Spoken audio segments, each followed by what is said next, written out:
ओम शांति। 8/4/2024 के साकार अनमोल धारणा युक्त मधुर महावाक्य। मीठे बच्चे, इन आँखों से जो कुछ देखते हो यह सब खत्म हो जाना है, इसलिए इससे बेहद का वैराग्य बाप तुम्हारे लिए नई दुनिया बना रहे हैं। क्वेश्चन है, तुम बच्चों की साइलेंस में कौन सा रहस्य समाया हुआ है? आंसर, जब तुम साइलेंस में बैठते हो तो शांति धाम को याद करते हो। तुम जानते हो साइलेंस माना जीते जी मरना। यहाँ बाप तुम्हें सद गुरु के रूप में साइलेंस रहना सिखाते हैं। तुम साइलेंस में रह अपने विक्रमों को दग्ध करते हो। तुम्हें ज्ञान है कि अब घर जाना है। दूसरे सत्संगों में शांति से बैठते हैं, लेकिन उन्हें शांति धाम का ज्ञान नहीं है। ओम शांति।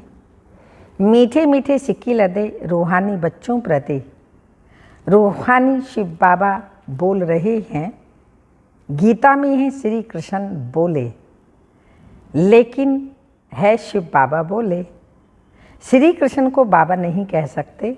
भारतवासियों को मालूम है कि पिता दो होते हैं, लौकिक और परलौकिक। परलौकिक को परम पिता कहा जाता है, लौकिक को परम पिता कह नहीं सकते। तुमको कोई लौकिक पिता नहीं समझाते हैं, परलौकिक बाप परलौकिक बच्चों को समझाते हैं। पहले पहले तुम जाते हो शांति धाम, जिसको तुम निर्वाण धाम, मुक्ति धाम व वानप्रस्थ कहते हो। अब बाप कहते हैं, बच्चे अब जाना है शांति धाम। सिर्फ उनको ही कहा जाता है टावर ऑफ साइलेंस। यहाँ बैठे पहले पहले शांति में बैठना है। कोई भी सत्संग में पहले पहले शांति में बैठते हैं, परंतु उनको शांति धाम का ज्ञान नहीं। बच्चे जानते हैं, हम आत्माओं को इस पुराने शरीर को छोड़ घर जाना है। कोई भी समय शरीर छूट जाए, इसलिए अब जो बाप पढ़ाते हैं वह अच्छी रीति पढ़ना है। वह सुप्रीम टीचर भी हैं, सदगति दाता गुरु भी हैं, उनसे योग लगाना है। यह एक ही तीनों सर्विस करते हैं, ऐसे और कोई एक तीनों ही सर्विस नहीं कर सकते। यह एक ही बाप साइलेंस भी सिखलाते हैं। जीते जी मरने को साइलेंस कहा जाता है। तुम जानते हो, हमको अब शांति धाम घर में जाना है। जब तक पवित्र आत्माएं नहीं बनी, तब तक वापिस घर कोई जा न सके। जाना तो सबको है, इसलिए पाप कर्मों की पिछाड़ी में सजाएं मिलती हैं। फिर पद भ्रष्ट हो जाता है, मानी और मोचरा भी खाना पड़ता है। क्योंकि माया से हारते हैं तो बाप आते हैं जीत पहनाने। बाबा ने कहा, यूँ तो सब आत्माएं वापस घर जाएंगी, लेकिन जो संगम युग पर ब्राह्मण बच्चे हैं, वो योग बल से अपने पापों को नाश करते हैं, पवित्र बनकर के फिर बाबा के साथ घर जाते हैं। जो पवित्र नहीं बनते, बाबा को याद नहीं करते, वो सजाएं खा करके जाएंगे, और सजाएं खाने के बाद उनका पद भी भ्रष्ट हो जाएगा, जिसको कहा जाता है मार खाई, और मार खाने के बाद क्या मिला? रोटी टुक्कड़। छोटा मोटा पद सतयुग में प्राप्त करेंगे। भक्ति मार्ग में भी बहुत भटकते हैं। जिसको माथा टेकते उनको जानते ही नहीं, तो बाप आकर भटकने से छुड़ा देते हैं। समझाया जाता है, ज्ञान है दिन, भक्ति है रात। रात को ही धक्का खाया जाता है। ज्ञान से दिन अर्थात सतयुग त्रेता, भक्ति माना रात द्वापर कलयुग। यह है सारी ड्रामा की ड्यूरेशन। आधा समय दिन, आधा समय रात। प्रजापिता ब्रह्मा कुमार कुमारियों का दिन और रात, ये बेहद की बात है। बेहद का बाप बेहद के समय पर आते हैं, इसलिए कहा जाता है शिवरात्रि। मनुष्य यह नहीं समझते कि शिवरात्रि किसको कहा जाता है। तुम्हारे सिवाय एक भी शिवरात्रि के महत्व को नहीं जानते, क्योंकि यह है बीज, कलयुग का अंत, सतयुग का आदि, बीच का टाइम, संगम युग। जब रात पूरी हो दिन शुरू होता है, इसको कहा जाता है पुरुषोत्तम संगम युग, पुरानी दुनिया और नई दुनिया का बीज।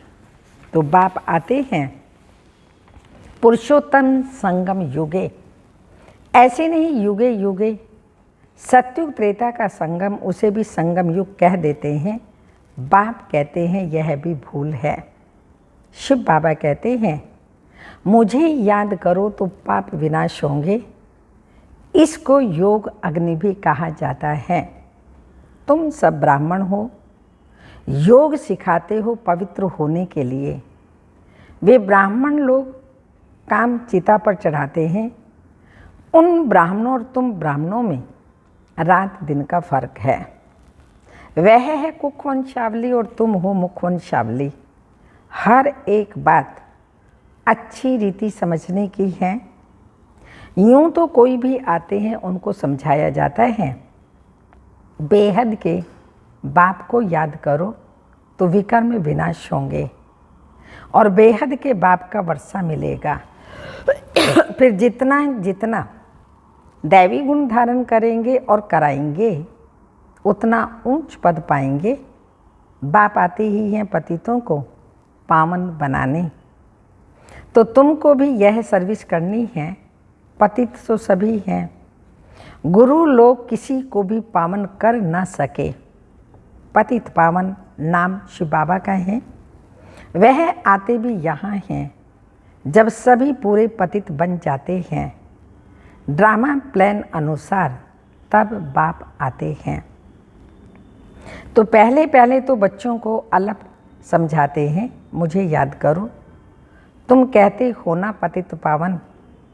रूहानी बाप को कहा जाता है पतित पावन। तो कहते हैं हे भगवान, हे बाबा, परंतु परिचय किसी को भी नहीं है। अभी तुम संगम युगवासियों को परिचय मिला है। वह है नरकवासी, तुम नरकवासी नहीं हो। हाँ, अगर कोई हार खाता है, एकदम गिर पड़ते हैं तो की कमाई चट हो जाती है। मूल बात है पति से पावन होने की। यह है ही विशेष दुनिया, वह है वाइसलेस दुनिया, नई दुनिया जहाँ देवताएं राज्य करते हैं। अभी तुम बच्चों को मालूम पड़ा है पहले पहले देवताएं ही सबसे जास्ती जन्म लेते हैं। उसमें भी जो पहले पहले सूर्यवंशी हैं वह पहले पहल आते हैं। 21 पीढ़ी वर्षा पाते हैं। कितना बेहद का वर्षा है। पवित्रता सुख शांति का। सतयुग को पूरा सुखधाम कहा जाता है। त्रेता है सेमी, क्योंकि 2 कला कम हो जाती है। कला कम होने से रोशनी कम हो जाती है। चंद्रमा की भी कला कम होने से रोशनी कम हो जाती है। आखिरी बाकी लकीर जाकर के बचती है, नील नहीं होता। तुम्हारा भी ऐसा है, नील नहीं होते। इसको कहा जाता है आटे में नमक। तो बाप आत्माओं को बैठ समझाते हैं यह है आत्माओं और परमात्मा का मेला। ये बुद्धि से काम लिया जाता है। परमात्मा कब आते हैं? जब बहुत आत्माएं अथवा बहुत मनुष्य हो जाते हैं, तब परमात्मा मेले में आते हैं। आत्माओं और परमात्मा का मेला किस लिए लगता है? वह मेले तो मैले होने के लिए होते हैं। इस समय तुम बागवान द्वारा कांटों से फूल बन रहे हो। कैसे बनते हो? याद के बल से। बाप को कहा जाता है सर्वशक्तिमान। जैसे बाप सर्वशक्तिमान हैं, वैसे रावण भी कम सर्वशक्तिमान नहीं। बाप खुद भी कहते हैं माया बड़ी बलवान है, दुस्तर है। कहते हैं बाबा हम आपको याद करते हैं, माया हमारी याद को भुला देती है। एक दो के दुश्मन हुए ना तो बाप आकर माया पर जीत पहनाते हैं, माया फिर हरा देती है। देवताओं और असुरों की युद्ध दिखाई है, परंतु ऐसे कोई है नहीं। युद्ध तो यह है, तुम बाप को याद करने से देवता बनते हो। माया याद में विघ्न डालती है, पढ़ाई में विघ्न नहीं डालती, याद में ही विघ्न पड़ते हैं। घड़ी घड़ी माया भुला देती है। देह अभिमानी बनने से माया का थप्पड़ लग जाता है। कामी जो होते हैं उनके लिए बहुत कड़े अक्षर कहे जाते हैं, यह है ही रावण राज्य। यहाँ भी समझाया जाता है पावन बनो, फिर भी बनते नहीं। तो बाप कहते हैं बच्चे विकार में मत जाओ, काला मुंह मत करो। फिर भी लिखते हैं बाबा माया से हार खा ली, अर्थात काला मुंह कर बैठे। गोरा और सांवरा होता है ना, विकारी काले और निर्विकारी गोरे होते हैं। श्याम सुंदर का अर्थ भी सिवाय तुम्हारे दुनिया में कोई भी नहीं जानते। श्री कृष्ण को भी श्याम सुंदर कहते हैं। बाप उनके ही नाम का अर्थ समझाते हैं। स्वर्ग का फर्स्ट प्रिंस फर्स्ट नंबर था, सुंदरता में नंबर 1 यह पास होता है। फिर पुनर्जन्म लेते लेते नीचे उतरते उतरते काले बन जाते हैं, तो नाम रखा है श्याम सुंदर। यह अर्थ भी बाप समझाते हैं। शिव बाबा तो है ही एवर सुंदर, वह आकर तुम बच्चों को सुंदर बनाते हैं। पतित काले पावन सुंदर होते हैं, नेचुरल ब्यूटी रहती है। तुम बच्चे आए हो, हम स्वर्ग का मालिक बने। गायन भी है शिव भगवानो वाच्य, माता इन स्वर्ग का द्वार खोलती हैं, इसलिए वंदे मातरम गाया जाता है। वंदे मातरम तो अंडरस्टूड पिता भी हैं। बाप माताओं की महिमा को बढ़ाते हैं। पहले लक्ष्मी फिर नारायण, यहाँ पहले मिस्टर पीछे मिसेज, ड्रामा का राज ऐसा बना हुआ है। बाप रचयिता पहले अपना परिचय देते हैं। एक है हद का लौकिक बाप, दूसरा बेहद का परलौकिक बाप। बेहद के बाप को याद करते हैं क्योंकि उनसे बेहद का वर्षा मिलता है। हद का वर्षा मिलते हुए भी बेहद के बाप को याद करते हैं। बाबा आप आएंगे तो हम और संग तोड़ एक आपसे ही जोड़ेंगे। ये किसने कहा? आत्मा ने। आत्मा इन ऑर्गन्स द्वारा पार्ट बजाती है। हर एक आत्मा जैसे जैसे कर्म करती है ऐसे ऐसे जन्म लेती है। साहूकार गरीब बनते हैं, कर्म है ना। ये लक्ष्मी नारायण विश्व के मालिक हैं। इन्होंने क्या किया ये तो तुम जानते हो और तुम ही समझा सकते हो। बाप कहते हैं इन आँखों से जो भी कुछ तुम देखते हो उससे वैराग्य, ये तो सब खत्म हो जाना है। नया मकान बनाते हैं तो फिर पुराने से वैराग्य हो जाता है। बच्चे कहेंगे बाबा ने नया मकान बनाया, हम उसमें जाएंगे। ये पुराना मकान तो टूट फूट हो जाएगा। यह है बेहद की बात। बच्चे जानते हैं बाप आया हुआ है स्वर्ग की स्थापना करने। ये पुरानी छीछी दुनिया है।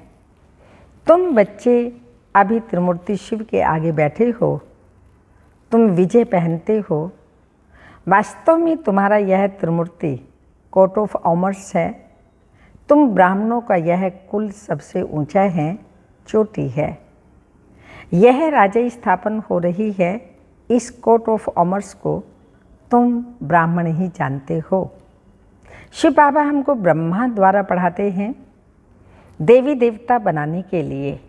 विनाश तो होना ही है। दुनिया तमो प्रधान बनती है तो नेचुरल कैलेमिटीज भी मदद करती हैं। बुद्धि से कितनी साइंस निकालते रहते हैं, पेट से कोई मूसल नहीं निकले, ये साइंस निकली है जिससे सारे कुल को खत्म कर देते हैं। बच्चों को समझाया है ऊंचते ऊंच है शिव बाबा। पूजा भी करनी चाहिए एक शिव बाबा की और देवताओं की। ब्राह्मणों की पूजा तो हो नहीं सकती क्योंकि तुम्हारी आत्मा बल पवित्र है लेकिन शरीर तो पवित्र नहीं है, इसलिए पूज्य लायक नहीं हो सकते। महिमा लायक हो। जब फिर तुम देवता बनते हो तो आत्मा पवित्र, शरीर भी नया पवित्र मिलता है। इस समय तुम महिमा लायक हो। वंदे मातरम गाया जाता है। माताओं की सेना ने क्या किया? माताओं ने ही श्रीमत पर ज्ञान दिया। माताएं सबको श्रीमत पर ज्ञान देती हैं। माताएं सबको ज्ञान अमृत पिलाती हैं। यथार्थ रीति तुम ही समझते हो। शास्त्रों में तो बहुत कहानियाँ लिखी हुई हैं, वो बैठ कर के सुनाते हैं। तुम सत्य सत्य करते रहते हो, तुम ये बैठकर सुनाओ तो सत्य सत्य कहेंगे। अभी तो तुम सत्य सत्य नहीं कहेंगे। मनुष्य तो ऐसे पत्थर बुद्धि हैं जो सत्य सत्य करते रहते हैं। गायन भी है पत्थर बुद्धि और पारस बुद्धि। पारस बुद्धि माना पारसनाथ।